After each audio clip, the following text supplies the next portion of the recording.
আসসালামু আলাইকুম সবাইকে। আমি Ismail Ahmed, sir Salimullah medical college বর্তমানে পড়ালেখা করতেছি। গ্রুপে যারা 25 ব্যাচের শিক্ষার্থীরা আছো তাদের উদ্দেশ্যে তিনটা কথা এখনই মাথার মধ্যে ঢুকায় ফেলবা। এক নম্বর কথাটা হইতেছে, অলরেডি তোমাদের কলেজ পরীক্ষা শেষ, অনেক জায়গায় ক্যান্সেল হয়ে গেছে, গুড। তো বড় একটা সামনে সময় পাইতেছো এবং সেকেন্ড ইয়ার জার্নিটা অত্যন্ত কনজাস্টেড। এটা ফার্স্ট ইয়ারের মতো কাটাইলে তুমি কখনোই আসলে সামনে যায় অ্যাডমিশন, এইচএসসি সব কিছু মিলায় আসলে একটা হজবরল অবস্থা হয়ে যাবে এবং এতদিনে বুঝতে পারতেছো।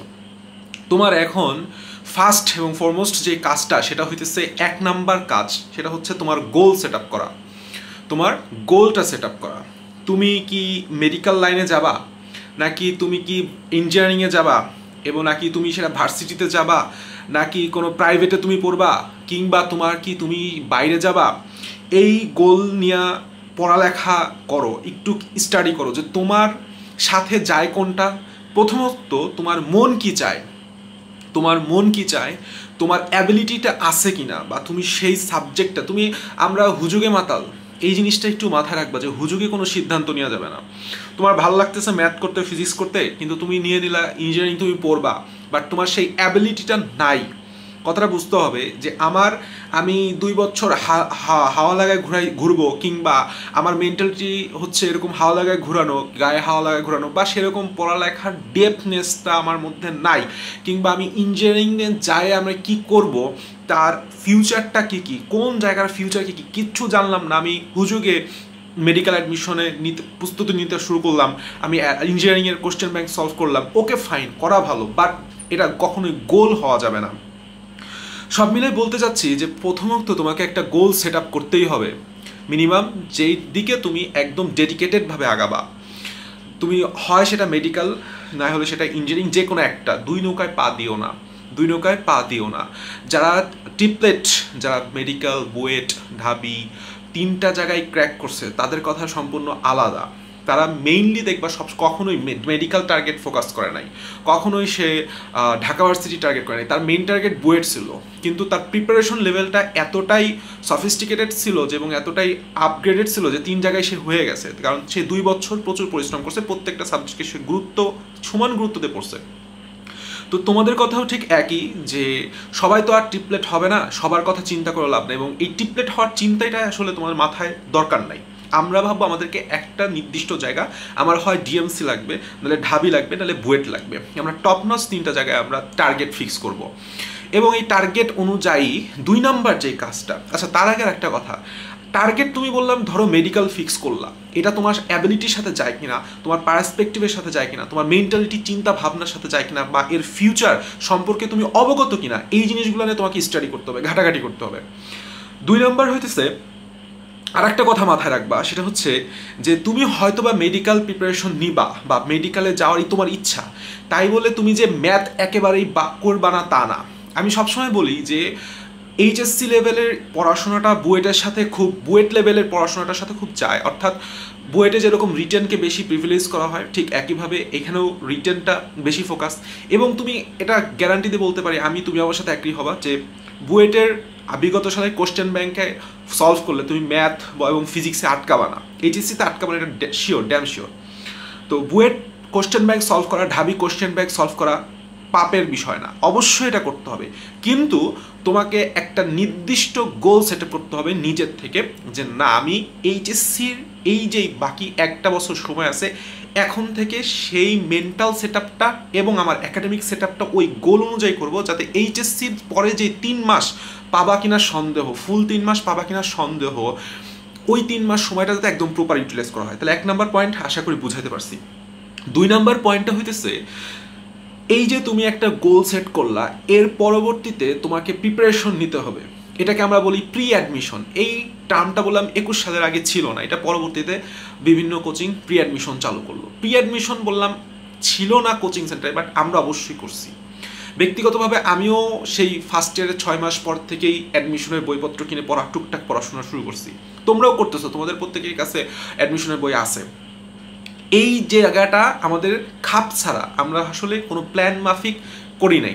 এখন থেকে নিজের একটা প্ল্যান মাফিক রুটিন করতে হবে, যে আমি যে গোলটা সেট করছি বুয়েট মেডিকেল অথবা ঢাবি, সেই গোলের জন্য আমার কি কি বই লাগবে, কিভাবে কোন কোন সাবজেক্ট পড়তে হবে, প্রশ্ন ব্যাংক সলভ অ্যানালাইসিস করা সহ, তারপরে আমি কিভাবে আরেকটু এক্সট্রা অর্ডিনারি লেভেলে যাব, নিজেকে আরও একটু নিয়ে যাব, এই জায়গাগুলো আমাদের খেয়াল করতে হবে। অর্থাৎ নিজের থেকে প্রিপারেশন করতে হবে। তুমি কোচিংয়ে ভর্তি হও কিংবা না হও ডাজন্ট ম্যাটার, তোমার নিজের থেকে প্রি অ্যাডমিশনের একটা একাডেমিক সেট আপ এবং মেন্টাল সেট আপ লাগবে। একটা নির্দিষ্ট সময় লাগবে যে টাইমটায় তুমি সুন্দর মতো এই অ্যাডমিশনের উপর ফোকাস করবা প্রতিদিন।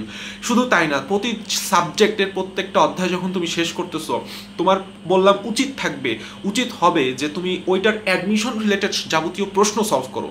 এবং একাডেমিক লাইফে থাকতে অ্যাডভান্স কোনো জিনিস তৈরি মানে বোঝার কিংবা করার কোনো দরকার নাই। তুমি জাস্ট কোশ্চেন ব্যাংকটা অ্যানালাইসিস করো একাডেমিকে থাকতে, it will be more than enough, surely more than enough. Question bank analysis করতে হবে, খালি কোশ্চেন ব্যাংক সলভ করে গেলাম তা না, বারবার বলতেছি অ্যানালাইসিস করতে হবে। বইয়ের কোন জায়গা থেকে, যদি মেডিকেলের কথা বলি, আমি মেডিকেলে পড়াইতেছি, মেডিকেলের একটা প্যাটার্ন ফলো করে প্রত্যেকটা বেলায়, প্রত্যেকটা ক্ষেত্রে সালে সালে কিছুটা চেঞ্জ হয়, বাট একটা নির্দিষ্ট প্যাটার্ন থাকে। ফিজিক্স যে প্যাটার্ন প্রশ্ন আসতেছে, বিশেষ করে এই যে 22-23 সেশনে ফিজিক্সের কোশ্চেন, কেমিস্ট্রি কোশ্চেন, বিশেষ করে বোটানিতে একটা আমূল পরিবর্তন আসছে। এই পরিবর্তনগুলো তোমার বুঝতে হবে যে তুমি এখন তুমি যদি সুন্দর করে হাসান স্যার, আজমল স্যারটা কমপ্লিট করতে পারো, সাথে তুমি যদি একটু এক্সট্রা ইনফোগুলা প্রত্যেক অধ্যায়ের, যেমন জুলজির বেলায় মাজেদা ম্যাডাম, আলিম স্যার, বোটানির বেলায় আলিম স্যার এবং আজিবুর স্যারের এক্সট্রা ইনফোগুলো তুমি যদি কালেক্ট করতে পারো, এটা বললাম মেডিকেলে যায় তোমাকে প্রচুর পরিমাণে হেল্প করবে শেষের 3 মাসে। এবং এটা খুবই সহজ। যেমন আমি যখন পড়াইতেছি, আমি বললাম প্রত্যেকটা অধ্যায় শেষে এক্সট্রা ইনফোগুলা সব বই মিলে আমি নোট করে তোমাদের দিতেছি। আচ্ছা ফাইন। এরপরে 3 নাম্বার যে বিষয়টা, সেটা হইতেছে একাডেমিক ল্যাকনেস কাটানো। তাহলে 1 নম্বরে বললাম একটা গোল প্রস্তুত করা, 2 নম্বরে সেই গোল অনুযায়ী তোমার একাডেমিক লাইফটাকে গুছানো, অর্থাৎ প্রি অ্যাডমিশন নিজে প্রস্তুতি নেওয়া শুরু করা। 3 নাম্বার, এই যে একটা বছর গেল, একটা বছর তো কাটাইলা, তুমি তোমার ভুল বুঝতে পারতেছো, তোমার কি ল্যাকনেস সেটা এখন তুমি আয়নায় দাঁড়াইলেই তুমি দেখতে পারবা। কোন অধ্যায়ে ঝামেলা, কোন টপিকে ঝামেলা, বা কি ভুল করছো। অনেক কিছু চেঞ্জ করতে হতে পারে। বা তোমার অফলাইন পড়াশোনা, আমি সেকেন্ড ইয়ারে উঠে আমার প্রায় অনেকগুলা ব্যাচ আমি পাল্টাইছি, এই স্যারের কাছ থেকে ওই স্যারে গেছি। অনলাইন পড়াশোনা বেশিমুখী হয়েছিলাম, কারণ ওই সময় আমাদের সময় অনলাইনের রিসোর্স খুবই কম ছিল। এখন অনেক রিসোর্স হয়েছে, বাট 2019 সালে রিসোর্স, 18-19 সালে রিসোর্স খুবই কম ছিল। তো আমি দেখলাম অনলাইনে কিছু ভালো রিসোর্স খুঁজে বের করলাম নিজ উদ্যোগে। এইভাবে যেই বিগত 1 বছর আমি যে অধ্যায়গুলো পড়ছি, বিশেষ করে তোমাদের এখনও বললাম, যদি বায়োলজি আমি পড়াই, বায়োলজির কথা বলি, এখনও তোমার অনেক অধ্যায় ল্যাকনেস আছে। ফার্স্ট ইয়ারে যে অধ্যায়গুলো তোমরা পড়ছো সেখানে অনেক ল্যাকনেস আছে। এই ল্যাকনেসগুলো কাটাবে কে? ব্যাচে আর কাটাবে না। ব্যাচের ছাড়া তো নতুন করে আবার অধ্যায় শুরু করে দিবে। নিজে থেকে এটা বুঝতে হবে, নিজের মধ্যে ঢুকাইতে হবে যে আমার ল্যাকনেস আমাকেই কাটাইতে হবে। এই জিনিসটা নিজের মেন্টালিটিতে সেট আপ করে দেন তোমাকে ল্যাকনেসগুলো কাটায় সেকেন্ড ইয়ার পড়াশোনাও কন্টিনিউ করতে হবে। অর্থাৎ সেকেন্ড ইয়ারের পড়াশোনা প্লাস ফার্স্ট ইয়ার তোমার ল্যাকনেস, সাথে তোমার গোল অনুযায়ী তোমার যেই প্রি অ্যাডমিশন প্রস্তুতি, নিজের কাছে নিজের প্রস্তুতি, এই 3টা জিনিস তুমি যদি এখন থেকে সুন্দর করে করতে পারো, আমি গ্যারান্টি দিয়ে বলতে পারি এইচএসসি পরীক্ষা তো ভালো হবেই, এইচএসসির পরবর্তী যে অ্যাডমিশন টাইমেও তোমার স্মুথলি যাবে, মাথায় প্রেশার থাকবে না। যত প্রেশার কম থাকবে অ্যাডমিশন টাইমে তুমি তত ভালো করতে পারবা, ঠিক আছে? এরপরে যখন তুমি মূল পরীক্ষাটা দিবা, দেখবা যে ভালোভাবে প্রস্তুতি নিলে একটা এক্সাম প্রত্যেকটা জায়গায় তুমি চান্স পাওয়া খুবই ইজি। জাস্ট এখন যেই 3টা কথা বললাম যে এই 1 বছরে করতে হবে, 1 বছর হিউজ টাইম পড়ে ফাটায় ফেলো, 3টা রুল জাস্ট ফলো করো। Thank you.